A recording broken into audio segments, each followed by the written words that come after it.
Hey, what's up YouTube? Dan the Fix-It Man. Got another quick video here for you. This is a 2020 Honda Odyssey, and I'm going to show you how to change your front brake pads and your front brake rotors. Now, the first thing that I like to do is push these caliper pistons back in to make room for the new thicker pad material and, of course, the new thicker rotor. Now, there's lots of ways to do that. You could use the C-clamp method, or you can even put a little screwdriver or small pry bar in through these little openings and pry that towards you, which will push those caliper pistons back in. Now, that pushes your brake fluid back through the line here up into your master cylinder. So what we would need to do is pop the hood and take a look at the master cylinder reservoir and make sure that we don't have so much fluid in there that it's going to overflow and make a big mess. You could also just take this rubber cap off here, open up the bleeder screw, and push the old fluid out this direction as you push the caliper piston back in. But let's go pop the hood, take a look at the master cylinder, and make sure that we have enough room.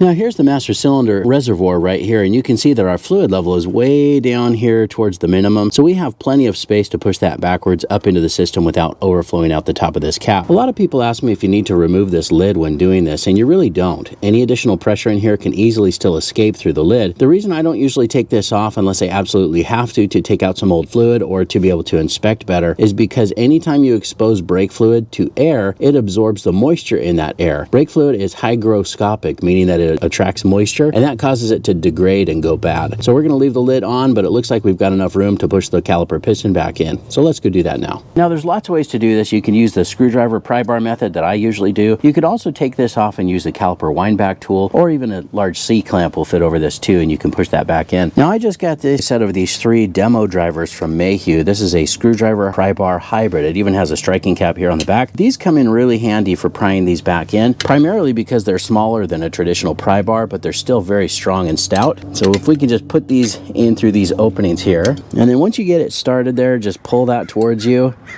and you can see that pushes the caliper pistons back in. Once you get the one started, you can usually put another one in down here. Using the two together makes it go a little bit quicker. Now I'm shifting to the inside pad, and I'm going to pry it the same direction and push the caliper pistons the rest of the way back in. Now you can see we've got lots of room in there for the new thicker pad material. All right, now we can loosen and remove these 2 caliper slide pin bolt. That's a 14mm socket. Now if this causes your slide pin to spin, you also might need to use a 17mm open end wrench. I'm going to use the little Milwaukee mid-torque impact. This is the 2960 with a little 14mm socket, and usually that will zip these off pretty quick. And set those aside, and then we can take the caliper off. I like to use this little caliper hanger and put that up on the coil spring. Then we can pull out these little V-springs. Take out the old pads. Take note, this one does have the little wear sensor up on the top on the inside. All right, now we need to remove these 2 caliper bracket bolts, and those are a 19mm. It's a good idea to have one hand on this as you do this so that it doesn't drop to the ground. All right, now we need to take out this rotor screw right here, and that's a JIS3. It looks like a Phillips, but it's not. It's JIS3. It's a Japanese industry standard. I usually use this tool right here. It's a vessel impact screwdriver. You basically hit the back of it, and that will turn every time you hit it. Really helps prevent stripping these Honda rotor screws, which are notorious for stripping. Sometimes you can just give it a turn and get lucky. Nope. So we're going to give that a little hit with the sledgehammer, and the impact will hopefully break that loose. There we go. Now sometimes we'll get lucky and the rotor will just pop right off. Doesn't look like it's going to come off too easy on this one. Now if the rotor is stuck on here like this one, there's 2 little threaded holes. If you look carefully in the rotor, you can get 2 bolts that are M8 by 1.25 and thread them in there, and they will act like a force screw or almost like a little press and pop the rotor off. Or you can just give it a few taps with this tool right here. This is called a Tanya Harding or a Rotor Remover 9000.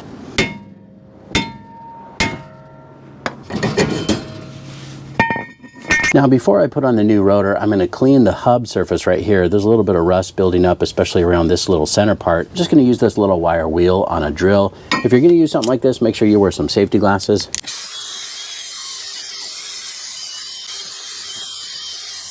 I'm going to give that a quick spray with some brake cleaner. I'm going to put a little bit of this anti-seize. This is the copper style. It's a little bit different than the aluminum one I usually use. These rotors are packed in oil from the manufacturer for shipping, just to prevent them from rusting while sitting on the shelf. So we need to get some brake cleaner and wipe that down. I usually just get a little bit of brake cleaner and spray it on a paper towel. And then just wipe down the friction surfaces of the rotor. All right, and then you see this hole right here? We're gonna line that up with the tapered hole here on the rotor. I know that there's a bit of a debate about these Honda rotor screws. Some people don't reuse them or put them back in. I usually do, just because they were there. It's not that big of a deal. But some people say that these are only in place to hold the rotor on during manufacturing as the vehicle goes down the assembly line. And I guess that makes sense. You know, the lug nuts will hold this on, but since they're there, I usually just put them back on, especially if they come off in pretty good shape. I like to just make sure that those are snug, but don't overdo it or you'll just strip it. That looks good. Now I'm gonna get this caliper bracket cleaned up and ready to go back on the vehicle. I'm just gonna pop out the old clips here. Some kits don't come with new hardware and you'll need to clean these up or reuse them, but they recommend that you change these every time. It's important that you clean underneath here. I'm gonna use this wire wheel on a drill. Just remember to use those safety glasses.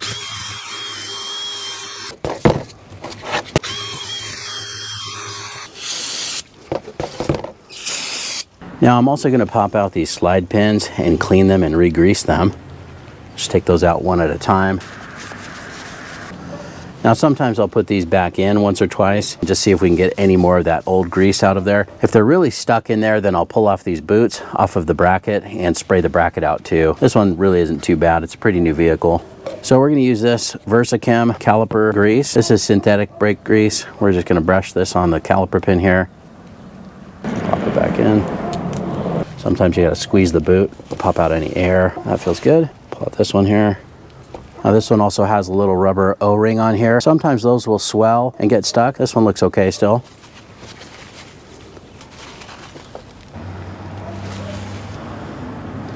That looks pretty good.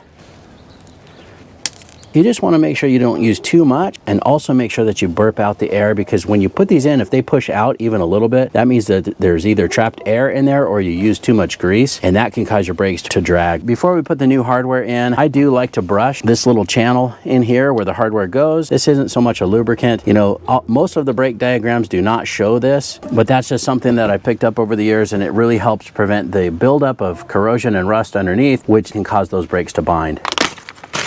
Now it's nice we got new V-springs in our kit here too. Set those aside and just snap those in place like that. Just want to make sure that they're fully seated. Do the same thing on this side.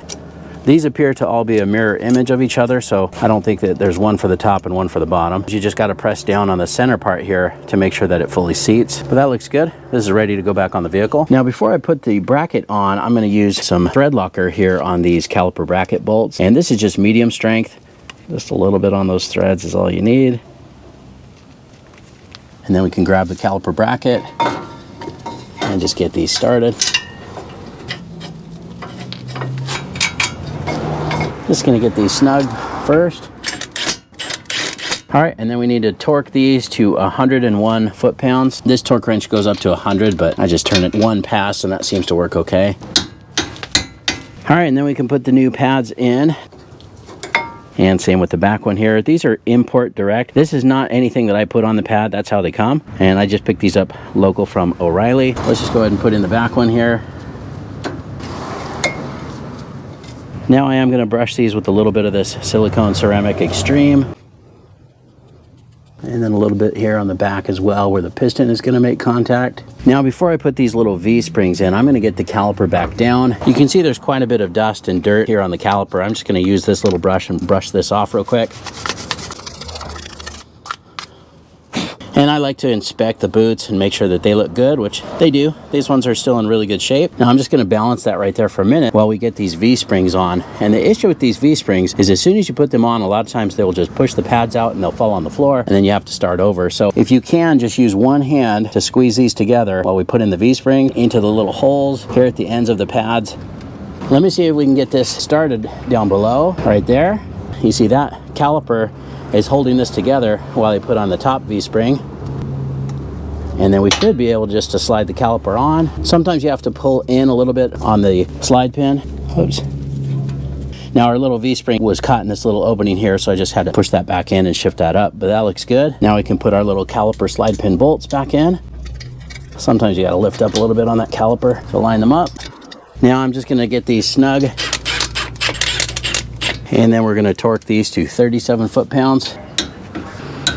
and you're done. Now, it's very important before you head out, you need to press on the brake pedal several times, which will push the caliper pistons back out, pressing those pads up against the rotor where they need to be. When you do this, don't press the pedal all the way to the floor. That can damage the seals in your master cylinder. Just press it down about halfway several times until it feels firm. And then double check the fluid level in your master cylinder and make sure that that's all topped off where it needs to be as well. I hope you liked the video. Please give it a thumbs up and subscribe if you don't mind. That does help me out. I'll get a link in the description where you can pick up some of these same parts and tools used in the video as well. Thanks so much for watching, and good luck.